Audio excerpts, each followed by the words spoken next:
গতকাল রাত্রি 12:15 নাগাদ রায়দিঘি বিধানসভার অন্তর্গত দিঘিরপাড় বকুলতলা গ্রাম পঞ্চায়েতের মেনার কিশোর মাঝিকে খুন করল তৃণমূলের হারমাত বাহিনী। আজকের সেই খুনের প্রতিবাদে আগামী দিন যাতে মমতা ব্যানার্জি যতবার নির্বাচন আসে, সমস্ত নির্বাচনে ভারতীয় জনতা পার্টিদের রক্ত না দেখলে ওনার নির্বাচন করতে উনি পারেন না। তো এর জন্য সমস্ত এলাকার মানুষ এবং সবাইকে আবেদন করছি, আগামী দিনে ভারতীয় জনতা পার্টির যাতে কার্যকর্তা সুরক্ষিত থাকে সেজন্য পশ্চিমবঙ্গের পরিবর্তন দরকার। আর এই পরিবর্তনের জন্য আপনারা দলে দলে আজকের বিকেল 4টে রায়দিঘি থানায় ঘেরাও কর্মসূচিতে আপনারা যোগদান করুন। ভোটের আগে রায়দিঘিতে খুন বিজেপি কর্মী, নিহত কিশোর মাঝি বিজেপির বুথ সহ সভাপতি। বিজেপি কর্মীর রক্তাক্ত দেহ উদ্ধার হয়েছে। বিস্তারিত জানবো, কথা বলবো আমাদের প্রতিনিধি গৌতম মণ্ডলের সঙ্গে। গৌতম, কিভাবে মৃত্যু হলো এই বিজেপি কর্মীর, পরিবারের কি অভিযোগ?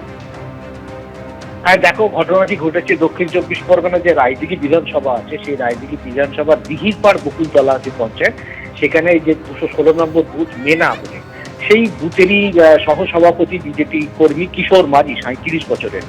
যেটা অভিযোগ, বিজেপি নেতৃত্ব যিনি পলাশ রানা, যিনি এই কেন্দ্রের প্রার্থী এবারে নির্বাচনে, তার যেটা অভিযোগ যে গত রাতে তাকে ডেকে নিয়ে যাওয়া হয়, আর তারপরে রাতেই তার রক্তাক্ত দেহ উদ্ধার হয়। ধারালো অস্ত্র দিয়ে তাকে কোপানো হয়েছে, একাধিকবার তাকে কোপানো হয়েছে, এবং রাতেই এই ঘটনায় এলাকায় উত্তেজনা ছড়িয়ে পড়ে। এই কিশোর মাঝি তিনি এই বুথের সহসভাপতি ছিলেন, এবং তারপর ঘটনাস্থলে রায়দিঘি থানার পুলিশ যায়। পুলিশ গিয়ে ঘটনার প্রাথমিকভাবে দুজনকে গ্রেপ্তার করা হয়েছে। সেই দুজনকে ইতিমধ্যে জিজ্ঞাসাবাদ চলছে। আজকে কিশোর মাঝির দেহ ময়নাতদন্ত হবে ডায়মন্ড হারবার মেডিকেল কলেজ ও হাসপাতালে। এর পাশাপাশি বিজেপির পক্ষ থেকে আজ বিকেল 4টের সময় এই খুনের প্রতিবাদে একটা কর্মসূচি নেওয়া হয়েছে, থানা ঘেরাও, রায়দিঘি থানা ঘেরাও কর্মসূচি নেওয়া হয়েছে। তবে সুন্দরবনের পুলিশ সুপার বিশ্বচাঁদ ঠাকুর তিনি যেটা জানিয়েছেন যে প্রাথমিক যে তদন্ত তার চলছে, সেখানে বিবাহ বহির্ভূত সম্পর্কের একটা তথ্য সামনে আসছে, এবং এই ঘটনায় এখনো পর্যন্ত দুজনকে গ্রেপ্তার করা হয়েছে, তাদের জিজ্ঞাসাবাদ চলছে। সব মিলিয়ে বলা যেতে পারে একদম ঠিক নির্বাচনের মুখেই রায়দিঘি আবারও রক্তাক্ত হলো, এবং একজন বিজেপি কর্মী তিনি নৃশংসভাবে খুন হন। ধন্যবাদ গৌতম। বিজেপির তরফ থেকে অভিযোগ তোলা হচ্ছে যে ঘটনার পেছনে হাত রয়েছে তৃণমূলের। ভোটের আগে কংগ্রেসে ভাঙন, বিজেপিতে চলে গেলেন সন্তোষ পাঠক। বিজেপিতে যোগ দিলেন কলকাতা পুরসভার 45 নম্বর ওয়ার্ডের কংগ্রেস কাউন্সিলর সন্তোষ পাঠক।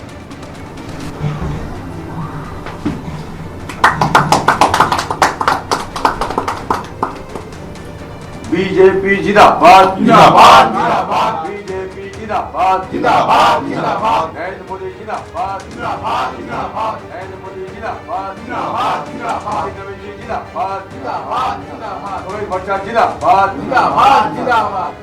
भारत माता की जय, भारत माता की जय।